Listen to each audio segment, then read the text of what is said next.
I have my orders from the chair to sit down.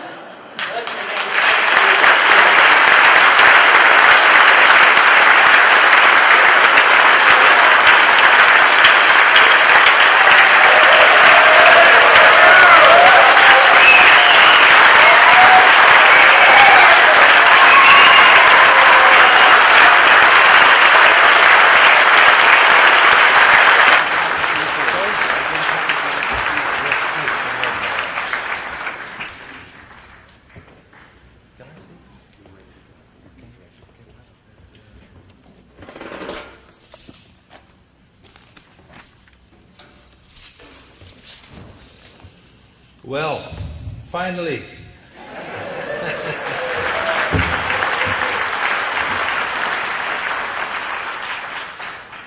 Dear friends from Australia, I'm really so very happy to be in your midst tonight, to be as guests in your beautiful and magnificent country, Australia. 400 years ago, the Dutch were the first Europeans. Don't blame me for that. We were actually the first Europeans to discover Australia. And they named the land after their own and called it, in the beginning at least, New Holland. So here I am today, a visitor from the Netherlands with a message from the old Holland to the new Holland.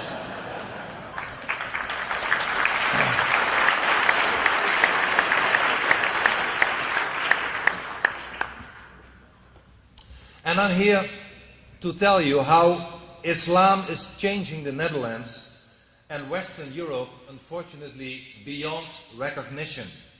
We are in the process of losing our culture, our identity, and our freedom. And I'm also here to warn Australia about the true nature of Islam. It's not just a religion, as so many people mistakenly think. It's primarily a dangerous and totalitarian ideology. And I'm also here to warn you what is happening in my native country, the Netherlands, that might soon happen in Australia too, if you fail to be vigilant. And I'm also here to give you some modest advice on how to turn the tide on this process of Islamization. Inform people, confront them with the truth. Don't be afraid to speak. Use your right of free speech, because if you don't use it, you will lose it.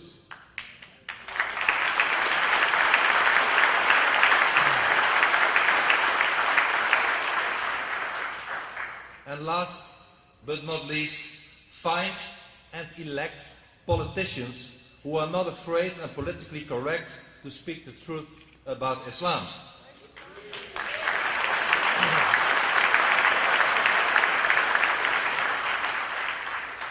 Before I start my speech, allow me to thank the Q Society for inviting me to your country. Thanks to you, Debbie, Andrew, Ralph, and all the other volunteers for making this visit possible. Debbie, where's Debbie?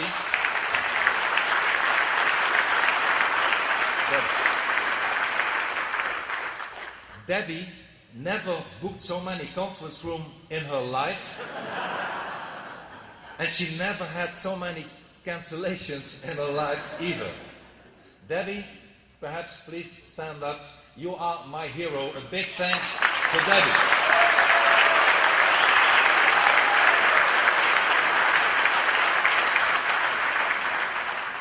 I bet, Debbie, you think twice about ever inviting me again to Australia. The Q Society and its volunteers embody the courage for which Australians are known in Europe. Because we Europeans, we know very well that we owe our freedom in part to the thousands of young and brave Australians who fought and died at Passchendaele and at Gallipoli. And these Australians, perhaps your fathers and grandfathers, persevered against all odds. And so did the Q Society, despite the efforts of the governing establishment to discourage my visit. You know, first, Chris Bowen, the then Federal Minister of Immigration, had me wait for, I believe it was something like 5 years, for a visa, 5 weeks at least, forcing us to postpone the visit from October last year to February today.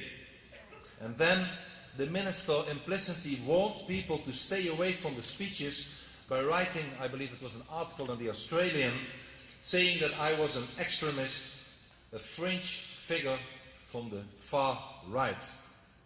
And Western Australia's Premier, Colin Bartlett, went even as far to tell the media that I am not welcome in his state.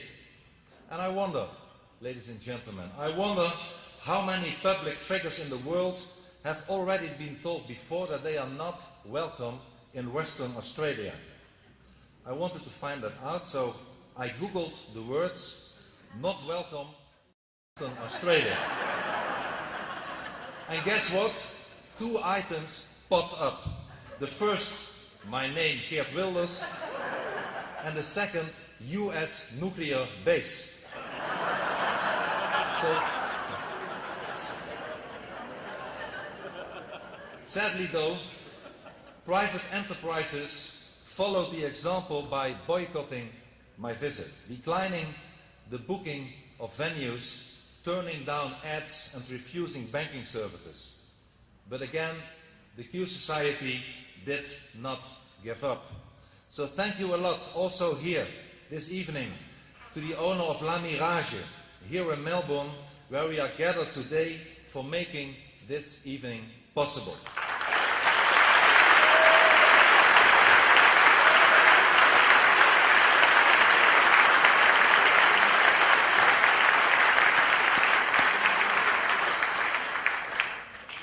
So here I am, ladies and gentlemen, here I am with a message that your political leaders do not want you to hear. But first, let me shortly tell you who I am and how I live. I am an elected politician from one of the oldest democracies in the world, the leader of the Party for Freedom, currently the largest Dutch opposition party in Parliament. We have almost 1 million voters in a country that is known for its tolerance. I am not a fringe figure. I am not far right either.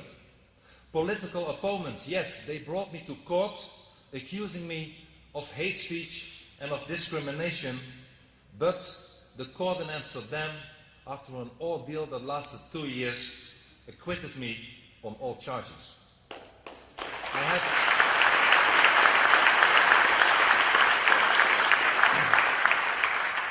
I have spoken in the premises of the United States Congress, the British House of Lords, the Danish Parliament, the Israeli Knesset. I participate in congresses and conferences all over the world with people, none of which belong to the far right. And for the past 9 years, indeed, I have been living under around-the-clock police protections. Everywhere I go, even tonight, police will accompany me. I live in a government safe house, protected, more safe and bulletproof than our national bank. I wish I had the money. Earlier, my wife and I lived in army barracks, even in prison cells, just to be safe from assassins. And why? Because this is the interesting question. I am not so interesting, but why? Why do I need this protection? I'm not a president or a king. I'm just a simple parliamentarian. Why have I been marked for death? Why was I put under police protection after the Dutch filmmaker Theo van Gogh was slaughtered in broad daylight? I can tell you why. Because I, as he did, have criticized Islam. A few hours after Theo van Gogh was found dead, the police found a letter written by his assassin threatening to kill my then colleague Ayaan Hirsi Ali and myself, because we too had been critical about Islam. Ayaan has since left our Parliament for America, but I continue to express my views about the Islam, both in the Dutch Parliament and in a public debate around the world. But once again, it's not I who is important here. What is at stake, ladies and gentlemen, is the defense of our freedom.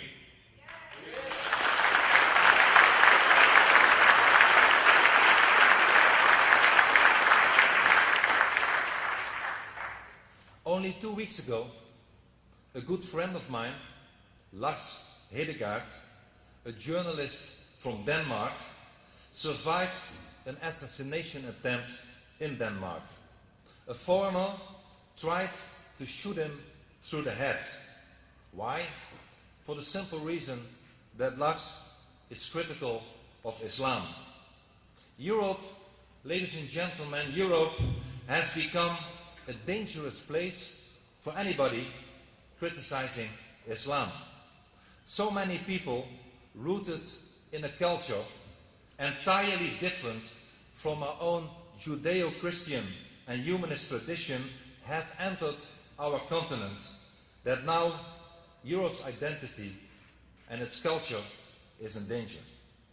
Australian tourists visiting our major cities in Europe can still see the postcard views of the Eiffel Tower, Buckingham Palace, our own Amsterdam canals. But if they are not careful, if they walk a few miles too far, they risk entering in a dangerous Islamic ghetto. Islam, ladies and gentlemen, has indeed created a parallel society within our cities. Shortly before her death in the year 2006, the well-known Italian author Oriana Fallaci wrote, and I quote her, "In each one of our cities, there is a second city, a state within the state, a government within the government, a Muslim city, a city ruled by the Quran," end of quote.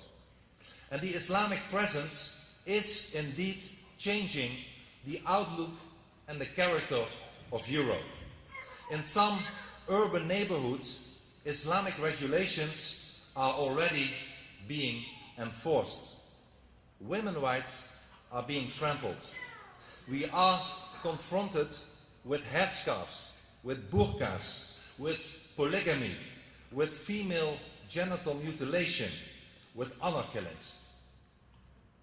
5 years ago, Michael Nazir Ali, the Anglican Bishop of Rochester in England, who is himself of Muslim descent, already warned for the Muslim no-go areas in Europe. Those of a different faith, he said, or race, may find it difficult to live or work there because of hostility to them and even risk violence, he said. And last month, a group called Muslim Patrol posted a video on YouTube showing how they actually control the entire neighborhood of the British capital, London. They intimidate people, force women to cover up, harass gays, confiscate alcohol, and forbid non-Muslims to walk past the local mosques. 2 years ago, a high-ranking German police officer admitted that no-go zones outside police authority are proliferating all over Germany. We can witness this phenomenon all over Europe. I used to live myself in Kanaleiland, a suburb of Utrecht, the fourth major city of the Netherlands. During the 20 years that I lived there, it transformed into a dangerous neighborhood for everybody who is non-Muslim. People like myself were robbed. We had to run for safety.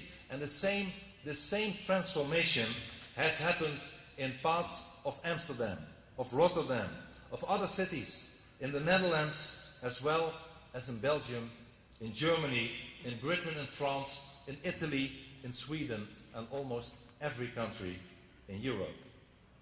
In August 2011, a Dutch newspaper sent its war correspondent, you heard it right, its war correspondent to the Dutch city of Helmond to investigate reports that Islamic thugs were harassing local residents. And his article described how terribly people were abused and people, non-Muslims, suffered, including the sexual harassment of young girls. And the locals all complained that the police themselves are afraid for the thugs. And in France, another European country, the authorities have drawn up a list of 751 so-called sensible urban areas. And these are the lost territories of the French Republic. Even though a staggering 5 million people, 8% of the total French population, live there.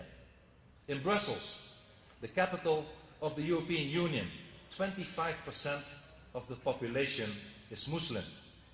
The city has already several predominantly Islamic districts. Police officers entering those neighborhoods in the capital of Belgium have been shot at with Kalashnikovs. 3 years ago, the police union acknowledged that there are boroughs in Brussels which, I quote, officers do not dare to enter in uniform. And in my own country, the Netherlands, Moroccans are the largest ethnic group among Islamic immigrants. And almost every week, maybe every day, there are incidents with Moroccan youth. In the Netherlands, 65% of all Moroccan boys between 12 and 23 years old have already been arrested at least once by the Dutch police. And the list of violence involving Moroccans, whether occurring in our streets, our schools, our shopping malls, our sport fields, is endless. But the victims, ladies and gentlemen, the victims are almost never Moroccans or Muslims. Almost never. I am not exaggerating, I am telling you like it is. And 2 years ago, a brave minister from Germany, another European country, Mrs. Christina Schröder, advocated, and I quote, an open debate about racist Muslims, end of quote. Last September in France, Monsieur Jean-François Copé, a former French budget minister under President Sarkozy, also pointed out, and I quote, that racism is growing in our cities, referring to the surge of Islamic violence against ethnic Frenchmen. And this, ladies and gentlemen, I could give you examples for hours, has brought us the jihad, intimidation and violence. And of course, there is also the phenomenon of non-violent jihad. The rise of Islam also means the rise of Islamic Sharia law in our judicial systems. In Europe, we have already Sharia wills, Sharia schools, Sharia banks. The introduction of elements of Sharia law in our societies create a system of legal apartheid.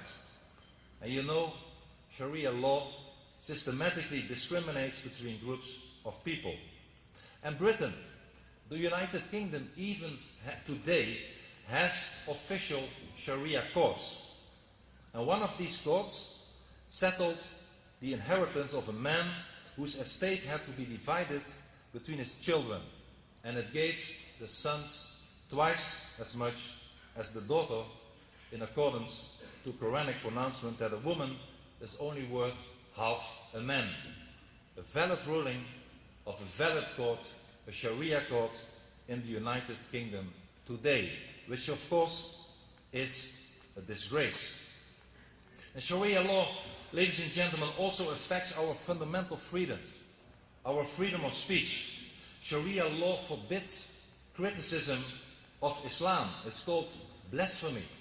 And the penalty for blasphemy is death.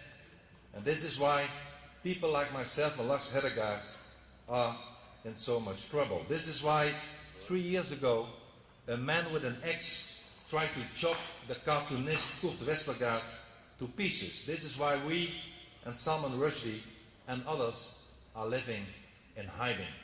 Because if you criticize Islam, you will pay a very high price. And this brings me to the second major topic of my speech, and that is the nature of Islam. It is not strange that we who are not Muslims are punished by Islam for breaking Islamic rules, I ask you. Religious rules do not apply to people who do not belong to a specific religion, do they? Indeed, a religion, every religion, should be voluntary. Yet, Islam imposes its rules on everyone. Why does, I ask you, why does Sharia law alter our Western secular legal system in such a dramatical way? The answer is that rather than a religion, Islam is a totalitarian political ideology and wants to impose its legal system on the whole society.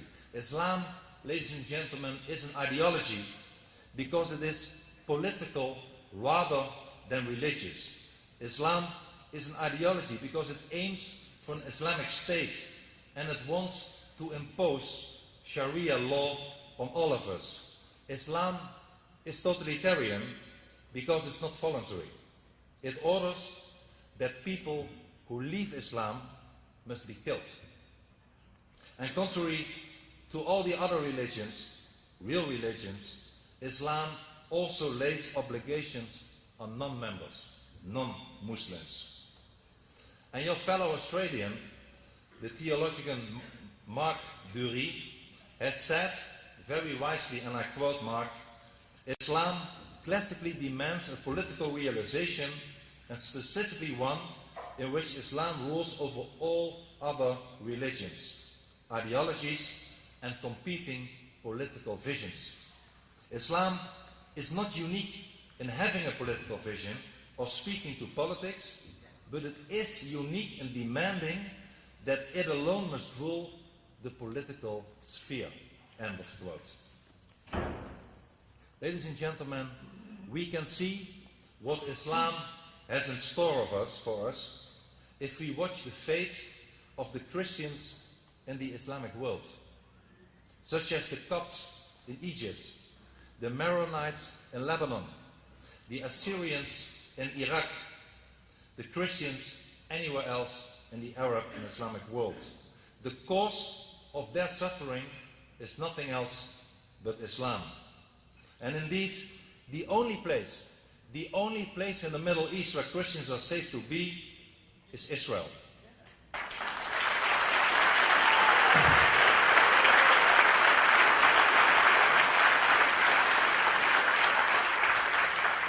Israel is also, as you know, the only democracy in the Middle East, a beacon of light in an area of darkness and barbarism. We, ladies and gentlemen, we should all support Israel.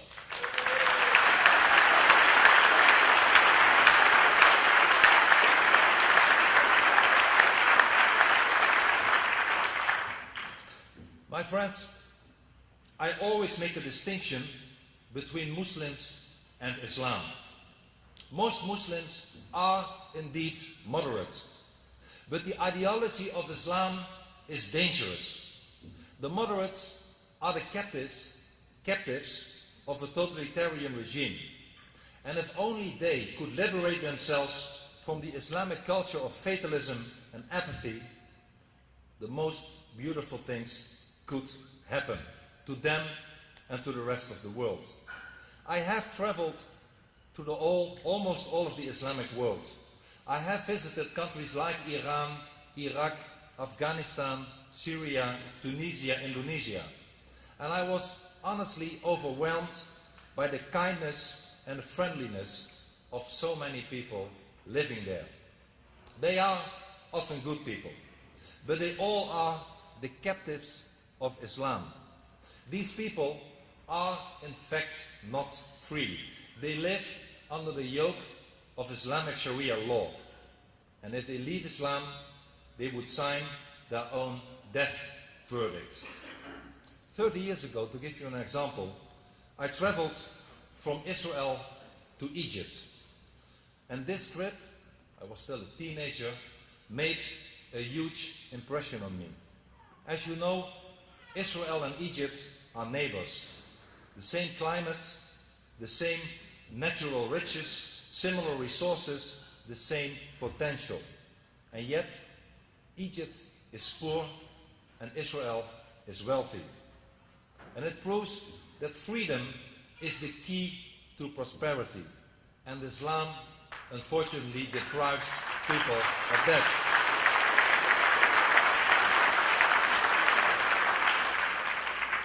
However, as long as Islam remains dominant, there can be no real freedom. Just look what is happening in the Arab countries. The so-called Arab Spring quickly degraded into a freezing Arab winter. The situation of women and non-Muslims, such as Christians, worsened dramatically. In Islamic countries, ladies and gentlemen, democracy does not lead to freedom. Islam keeps people entrapped in a mental prison. A survey by the American Pew Center found that even though 59% of the Egyptians prefer democracy to any other form of government, 84% of them want the death penalty for apostates. And despite the presence of many moderate Muslims, the growing Islamic presence in my continent, in Europe, is causing enormous problems. And Europe's Islamic lobby is increasingly assertive.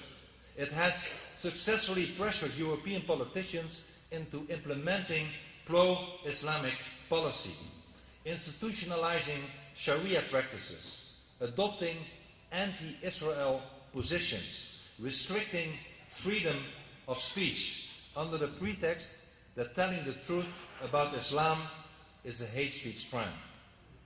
In the Netherlands, we have prison cells with arrows on the floor directing towards Mecca. Prisons where only halal food is served. Islamic lawyers who do not have to rise when the judge enters a courtroom. Schools that close on Islamic holidays. Works of art that are removed from public buildings because it might offend Muslims. Separate swimming hours. Separate theater performances. Separate courses for men and women.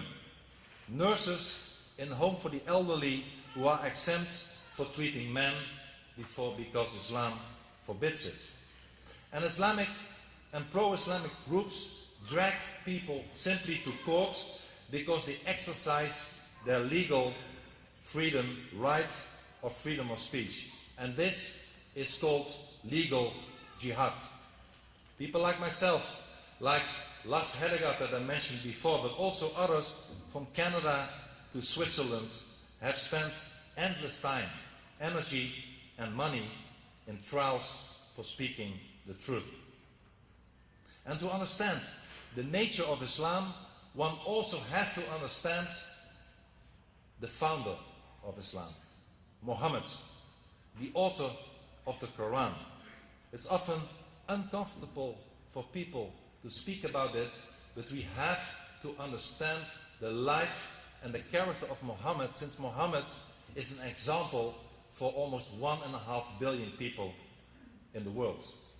According to Islam, Muhammad is the perfect man whose life must be imitated. And the consequences the consequences of an imitation of Muhammad are horrendous and can be witnessed on a daily basis. Islam presents, as I said, Muhammad as a role model for 1.5 billion people. Fortunately, the majority of them do not follow the example. The fact that Islam presents him as a model man obliges us, however, to talk about his character and the things he did. Islamic texts such as the Sirah, the biography of Muhammad, and the Hadith, the descriptions of Muhammad's life from testimonies, show that he was a savage leader of a gang of robbers from Medina. Without scruples, they looted, raped, and murdered. And all those sources describe orgies of savagery, where hundreds of people's throats were cut, hands and feet chopped off, eyes cut out, entire tribes massacred. And an example is the extinction of the Jews in Medina in the year 627. Muhammad himself, ladies and gentlemen, participated in chopping off their heads. The women and children were sold as slaves. And as you know, Muhammad also married a girl called Aisha, who he consummated when she was 9 years old. In our countries today, such a pedophile will be sent to jail for a very long time. Islamic violence does not spring from social and political grievances, as politically correct people and sources claim. Islamic violence, ladies and gentlemen, springs directly from Islam and from Muhammad's example. Because Muhammad lied and cheated in order to advance Islam, some followers feel entitled to do the same. Islam even has a special word for this, and that word is taqiyya. Because Muhammad spread Islam through acts of terror, some of his followers believe that it's okay to do the same. Because Muhammad established an Islamic state, some of his followers see it as their duty to do the same. Because Muhammad had his critics and the critics of the Islamic State murdered, some of his followers regard it as their duty to kill everyone who speaks his mind about Muhammad and Islam. And it is no coincidence. It is no coincidence that all the Islamic states in the world demand that freedom of speech be curtailed and that criticism of Islam and its prophet be forbidden. And yet, it is our duty to speak out and to tell the truth. Anyone who voices criticism of Islam and Muhammad is in a grave personal danger. And whoever attempts to escape from the influence of Islam and Muhammad risks the death penalty. And we cannot continue to accept this. A public debate about the true nature of Islam and about the true character of Muhammad is badly needed, how uncomfortable it might make some people.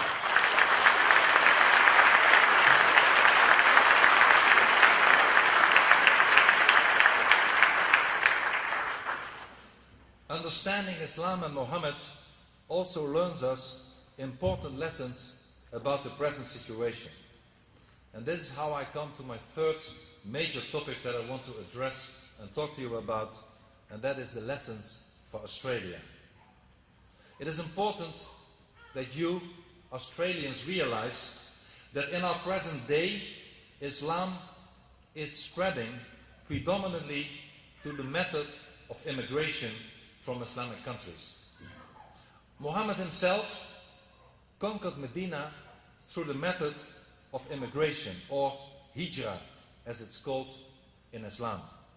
Hijrah, ladies and gentlemen, is an instrument of jihad. It's an instrument that Islam uses to dominate the free world. So, in order to stop Islamization, we should stop, and we try to do that in Holland, at least my party, as our first priority, to stop the immigration from Islamic countries. Enough is enough.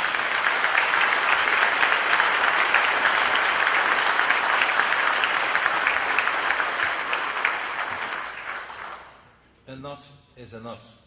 And I realize that for some people in Australia that might be a difficult message. Australia was built on immigration. Over 1 in 4 of Australia's 22 million inhabitants were born overseas. And they came to Australia from many countries and continents. They were welcomed because they contributed. They have strengthened Australia. And Dutch immigrants, like countless immigrants from other countries, have helped to turn Australia into what it is today. Australia is the home of over 300,000 people of Dutch descent. And I believe, but correct me if I'm wrong, I believe that these Dutchmen never caused any problems because they did not bring along an ideology which prohibits friendship with non-Dutchmen, which commands them to hate non-Dutchmen and to submit or kill non-Dutchmen. My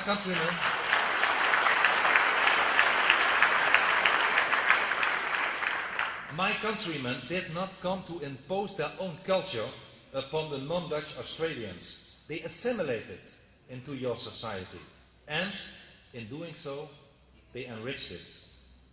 Today, Europe too is confronted with millions of immigrants.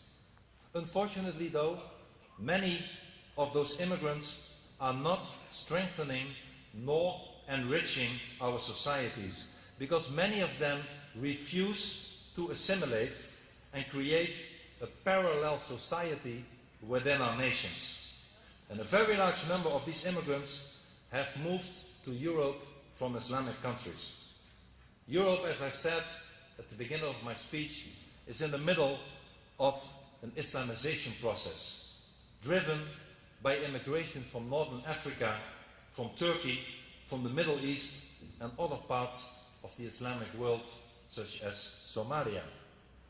And you know that the Islamic countries belong to the organization of the Islamic Conference, the so-called OIC, the largest voting bloc, the biggest Israel haters in the United Nations. And in 1990, this organization, where all Islamic countries belong to, adopted the so-called Cairo Declaration on Human Rights, in which human rights are bound to Islamic Sharia law. It calls for the death penalty for people who leave Islam or insult Islam, Muhammad, or the Quran. There is a second priority which we have in the Netherlands in my party platform, and that is to counter Sharia law in our own country. And let me explain. When people move to another country, they integrate, they blend in, they assimilate. That is the natural order of things. When immigrants from Islamic countries settle in Western countries, they move from an unfree society to a free society. And I believe that people normally always prefer freedom over tyranny. That is human nature.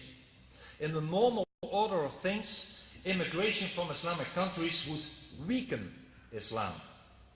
Their contact with Western freedom would lead Islamic people to abandon Islam.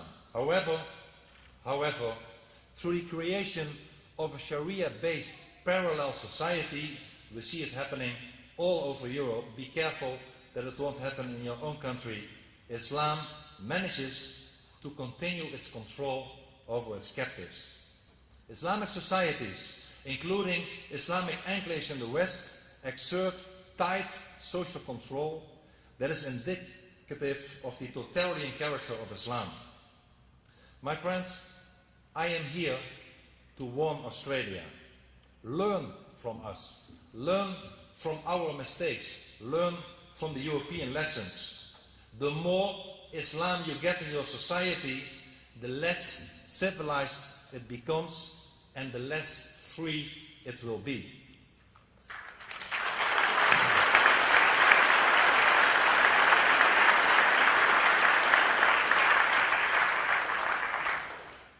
how did the Europeans get into their present situation? It's something a lot of people ask me. And I tell them that it's partly our own fault because we have foolishly adopted the ideology of cultural relativism.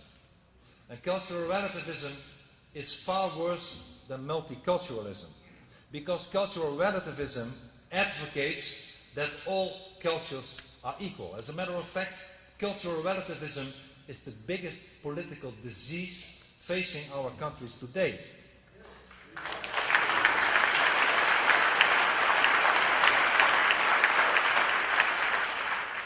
Because cultures, of course, cultures are not equal. Our culture is based on Christianity, on Judaism, on humanism. This is who we are. We are not, and we never should become, an Islamic country with Islamic values.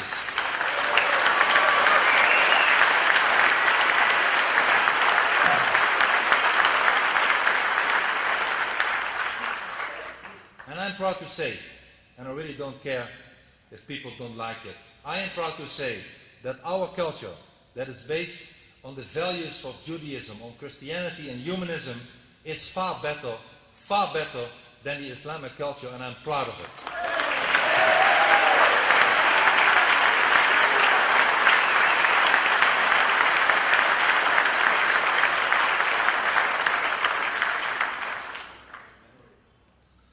Ladies and gentlemen, as I said, Europe is changing rapidly. In so many major cities in Europe, and maybe also later in Australia, you will encounter halal shops. You will see more women in burqas and in headscarves. And I remember the case from Australia from 2 years ago of Kanita Matthews, an Islamic convert in a burqa who escaped a jail sentence, I believe it was in New South Wales, because the authorities could not prove that she was a person in a burqa making a false statement to the police. Ladies and gentlemen, open the pages of our newspapers and you will find horrific stories of women being trampled, female genital mutilations, honor killings in our own backyards. And we have to speak out, because, as I said before, to speak out is the only tool we've got. We stand for our convictions, but we never use violence. We abhor violence. As a matter of fact, the reason that we reject Islam is exactly the Islamic violent nature. We believe in democracy.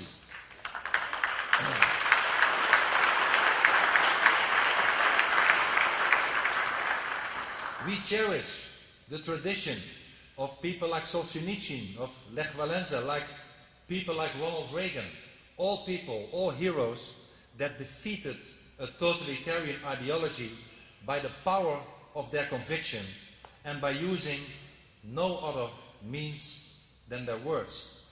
As the ex-Muslim and Islam critic Ali Sina said, and I quote, "We don't raise a sword against darkness, we lit a light."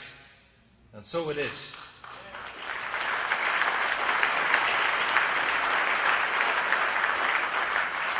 We lit a light of the truth, and the truth will set us free. The truth that while Muslims can embrace freedom, Islam cannot.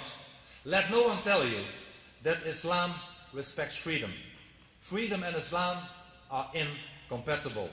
Let no one tell you that Islam is a religion of peace. Islam, ladies and gentlemen, is an ideology of violence. Let no one tell you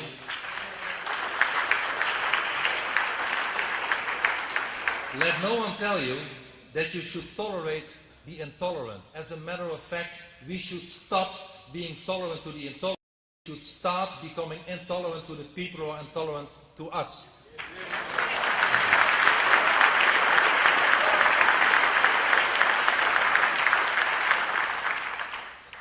So I believe we should stop the Islamization. And it starts by drawing a line and saying no more mosques in our countries.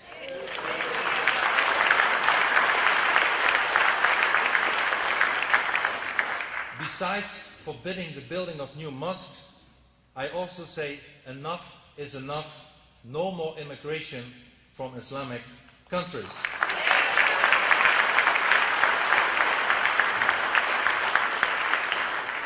Thirdly, I believe that if you are an immigrant and you are in our societies and you adhere to our values, you believe and act according to our laws and our constitution, you are welcome to stay. But if you don't, if you start acting as a criminal, if you start acting according to Sharia law, there is only one alternative, and that is to send you packing outside our country.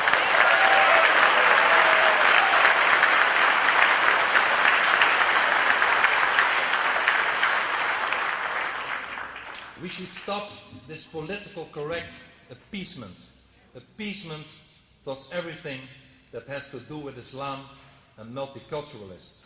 And very often, as you know, the appeasers are the governments who are afraid of Islam and Islamic radicals threatening violence and riots against anyone who dares to confront their ideas. And what we are witnessing today is how freedom actually dies. It dies because the political elite in so many of our Western countries is unwilling and cowardly to defend it.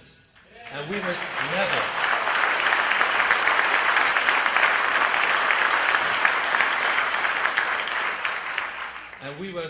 never accept it. Indeed, I believe, my friends, and together we can do it, we must change course. We must struggle every day against the rising tide of Islamization. Even when our opponents brand us as extremists, even when they take us to court, even when they threaten us to kill us, we should continue speaking the truth about Islam.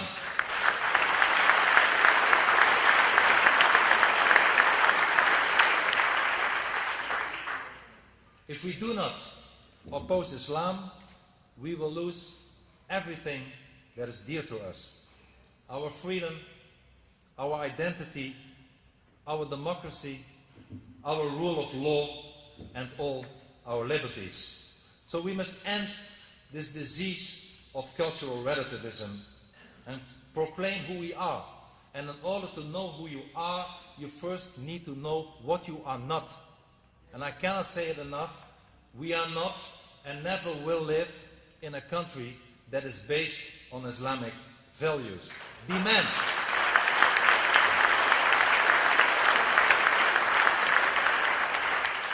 Demand, ladies and gentlemen, that immigrants accept Australia's values and not the other way around anymore.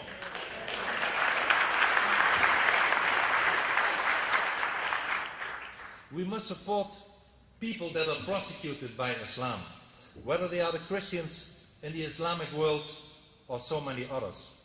We must, as I said before, stand for Israel, that is in the front line of jihad. Not only because of Israel, because we help ourselves. But most important of all, and this is the final and maybe most important message of my speech, is that we must defend freedom of speech. Everything else depends on freedom of speech.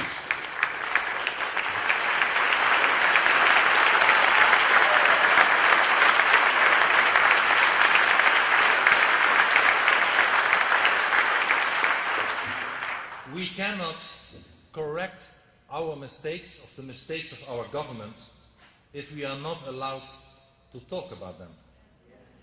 There is reason for concern if the erosion of our freedom of speech is the price that we must pay to accommodate Islam.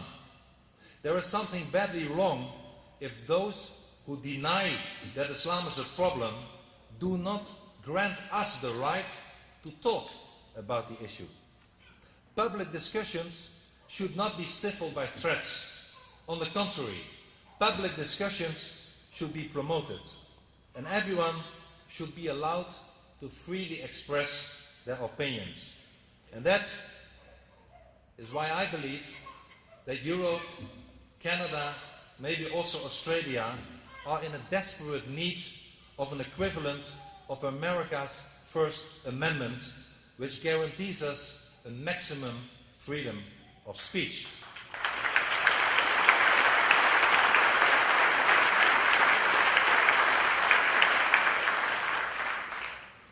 My friends, there is hope. Let me leave you with a message of hope. There is hope if we overcome our fears and begin to speak the truth. If we remain silent, we are certain to go from defeat to defeat. But if we dare to speak the truth, we will be able to turn the tide, and it will be our victory, our first victory, followed by many others. Because yes, indeed, there is hope. But only if we outgrow our fears and dare to speak the truth. As Ronald Reagan said, the future doesn't belong to the faint-hearted. The future freedom of Australia, the liberties of your children, they depend on you, on nobody else. And the old Anzac spirit helped keep Europe free in the past. And the same Anzac spirit can and will keep you free in the future. Be as brave as your fathers, and you will survive.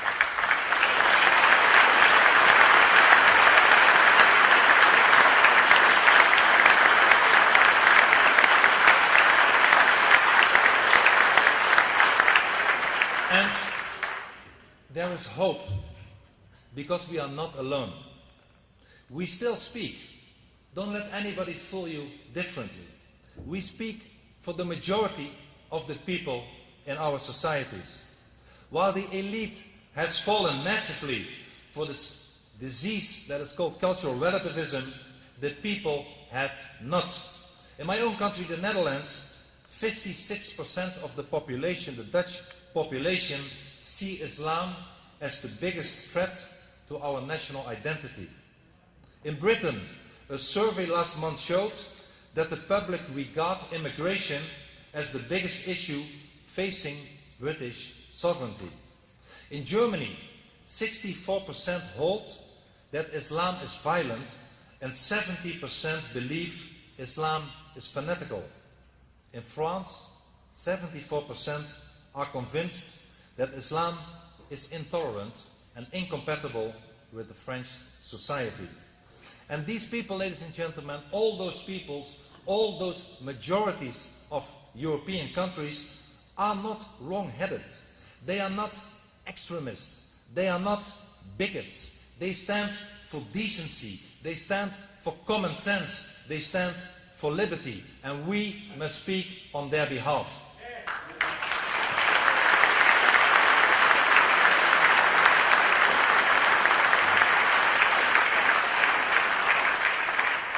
We must encourage them. We must tell them not to give up and not to lose heart. My friends, please always remember that our voice is the voice of liberty, is the voice of liberation. Let us defend our freedoms, and let us support all those Muslims, and especially the suppressed Muslim women who want to free themselves from the yoke of Islam. Also, they deserve our support. Let them join the worldwide community of freedom, renounce Sharia and Islam, and be free as we are free. I believe it would be good if Muslims leave Islam for Christianity or atheism or whatever, as long as it's not Islam.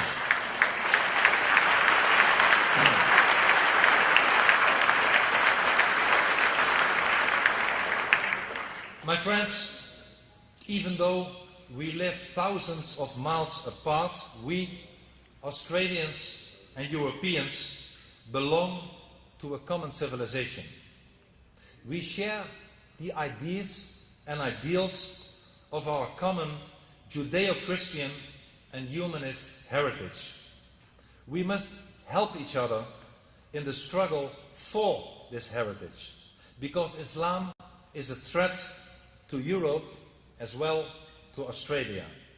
And if we want to preserve our nations, our homes and our freedoms and pass them on to our children, we must stand together, shoulder to shoulder, with Israel and the other nations of the West. We have to rely upon each other and help each other in the struggle against this common adversary. We must stand together, otherwise we will be swept away by Islam.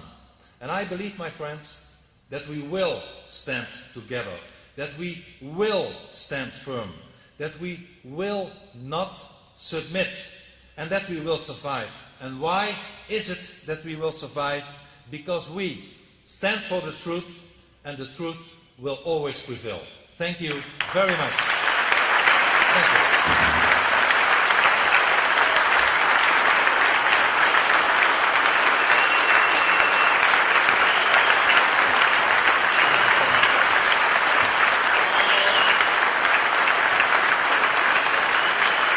Thank you.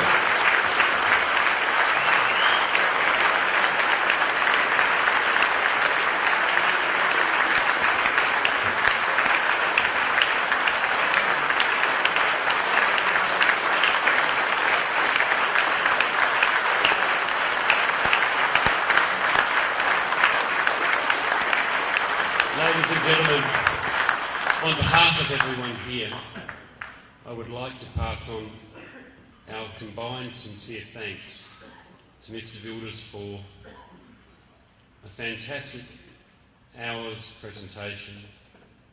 We would like to thank him for his courage as an individual.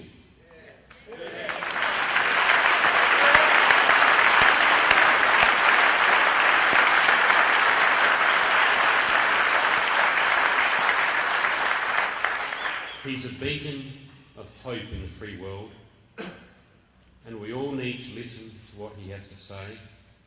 And we go home and we need to share it with our family and friends, because that's now our job. But once again, thank you, Mr. Wilders, for taking the time out of your very busy life to come out here to Australia and advise us on our future. Thank you.